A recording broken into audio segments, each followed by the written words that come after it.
Hi everyone. I'd like to share with you this week a chapter out of our book, John and Judaism.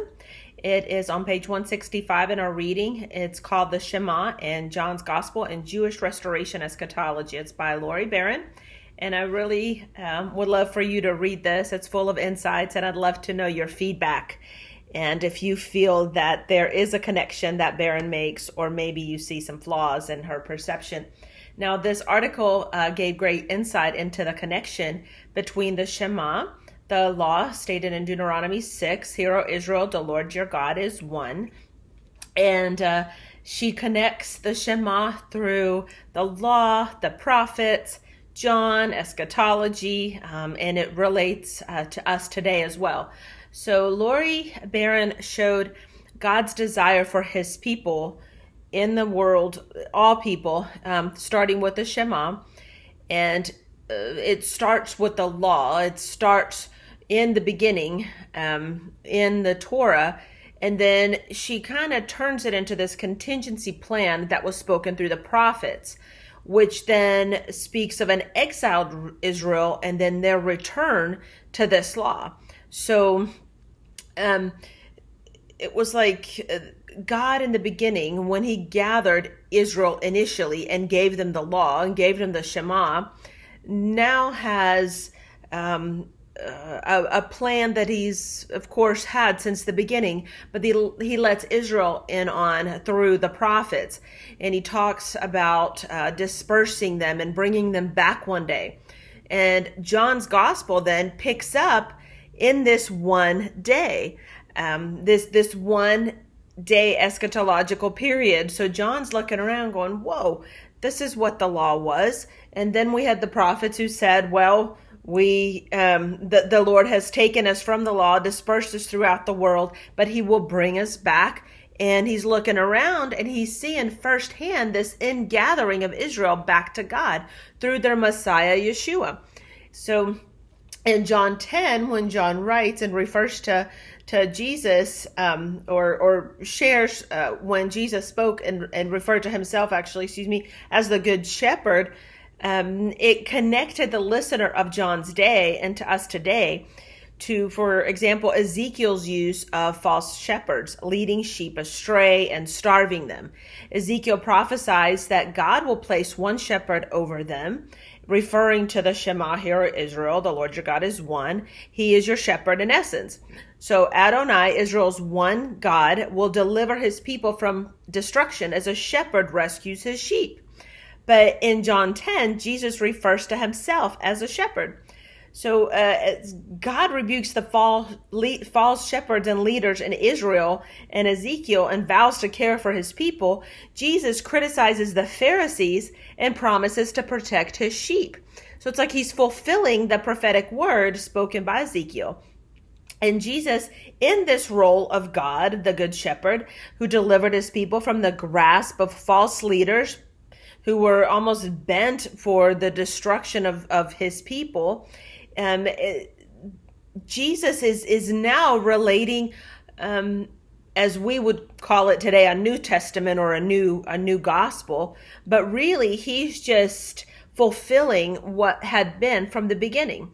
So he utters this statement, as Barron calls it, this climactic statement, I and the Father are one, in John 10:30, which places Jesus within this divine echad, this divine one, places him one with God. That's when his opponents get this boldness of his claim, and they pick up stones to kill him for this blasphemy because he had made himself as God. But did Jesus really make himself anything? Or was he simply stating who he was and who he had been from the beginning, as John tells us in John 1? So this Shema that's hidden throughout the book of John serves to counter any claims of this ditheism, as the religious leaders of Jesus's day would fear in this new gospel, if you will, or this new talk of that he possibly could be the Messiah. Jesus is no threat to this divine unity because he exists within it. He is essentially the fulfillment of the Shema, the fulfillment of the law that they follow, and he's walking right among them, fulfilling the law and the prophets in flesh. So, if we look at the prophets again, Ezekiel 37 promises God bringing his people from all ends of the earth back home, where he will be their one echad shepherd.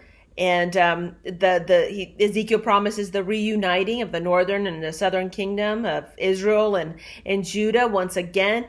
But then you have Jeremiah, who switches this order of the Shema, and he says that there will be also an ingathering of Israel back again, and God does promise that they will be one, and I will be their God. So as Ezekiel would say, I will be their God so they may be my people, Jeremiah switches it and says, they will be one people and I will be their God.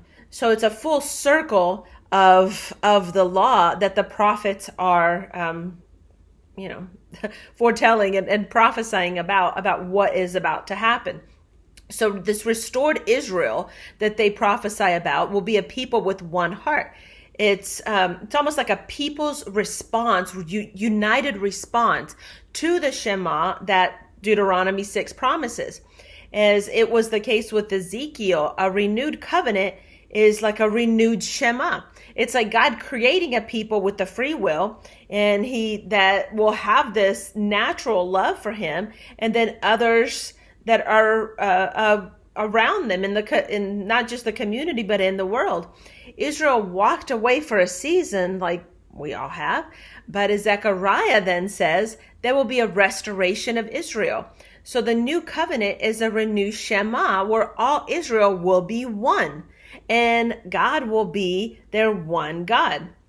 And this is what John is trying to explain in John 10 as he tries to carefully retell what Jesus is saying and really point it out to the listeners. Like, listen, do you get what he's saying? This is what he's telling us right now. For example, Barron says in John 10:16, there's this prophetic imagery, the unity of God's people as one flock under the rule of one shepherd. It suggests that John understands believers in Jesus as this Israel restored, just as the Hebrew prophets spoke of this restoration. They had this vision of this renewed Shema in which God will be worshiped by a united people. And John is starting to see that through Jesus, because he's seeing how Jesus is uniting people, not just he and the close 12, but the larger group of the disciples, and those that come to know him become his followers. In John 11:52, when he quotes the priest saying it's better for one man to die for all people, John interprets that Jesus will die and gather into one all the dispersed children of God. And he uses the same verbs Jeremiah, Ezekiel, and Zechariah used to describe Israel being dispersed around the world and brought back as a nation again. So essentially, John is just sharing the fulfillment of the prophecy and stating how he was at that time living in these eschatological times that begun when Jesus came to earth, when he walked among us. So Israel's dispersion among the nations and this regathering occurs so that all will know that Jesus is Lord, that the Lord is one. And as God said in Ezekiel, I will disperse them among the nation and scatter them through the countries. So too the nations will know that the Lord is God when they see Israel regathered. So Israel regathered is a sign to all the nation that there is one God. God promises to reaffirm the covenant with Israel as one nation with one king. He declares, "Then the nations shall know that I'm the Lord who sanctifies Israel when my sanctuary is among them forevermore." This is in Ezekiel 37. God's restoration of Israel and his dwelling among Israel back during the times of the law, during the prophets, and then as the prophets shared, as Israel's dispersed, they won't forget their God, and He will bring them back. And this is what John is seeing, or beginning to see, because we're still living in these eschatological times, to show that I am the one. I am the one God that's going to make this happen. Why? So that they all may be one. As you, Father, are in me and I'm in you, in order that they also may be in us, so that the world may believe that you sent me. All this and so much more Jesus prays about. This unity of disciples is a testimony to the unity of the Father and the Son. So just as the presence of one king of one people testifies to the nations that God is sovereign, it also says that the Shema, the law, still holds true. And it was never broken. It was never severed. It's almost like it was paused and then enlarged, because Israel was sent out into the nations so they can be brought back again, and thus the nations with them. Barron also goes to share about how quotes John 1, that Jesus was in the world came into being through him, yet the world did not know him. He came to his own, but his own people did not accept him. So by contrast of what John was saying in chapter 1, Jesus' disciples, on the other hand, do believe, and they do know that Jesus is from God. They say, we believe and we know that you're the Holy One of God. This is why Jesus prays for the unity of his people, that we might know and embark on the same missions of the Father, the same mission of the Father and the Son, in order that the world may believe and know that Jesus is Lord and King.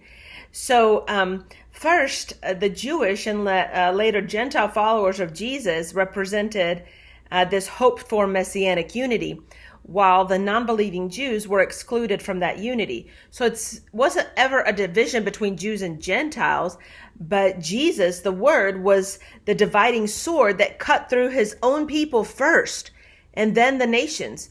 He cut through believers and unbelievers. As the synoptics share the parable of the man who holds a banquet, and then once the guests start declining, he just says, go out and get everyone, and just whoever wants to come, bring them back in so that my house may be full. This is in essence what Jesus is saying. I've called everyone now so that my house may be full.